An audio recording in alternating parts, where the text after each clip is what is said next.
আপনারা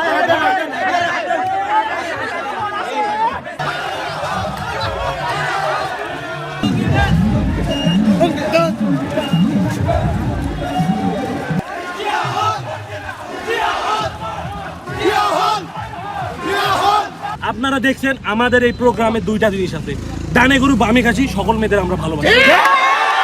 এই যে আমাদের পিকনিকটা, আমাদের বিজয় 24 উদযাপন, ফ্যাসিস্ট হাসিনার যে পতন, এই পতনের পর এই 24কে নতুন করে উদযাপন করার জন্য আমাদের এই আয়োজন। আমাদের খাসির নাম হচ্ছে সুজন সেন।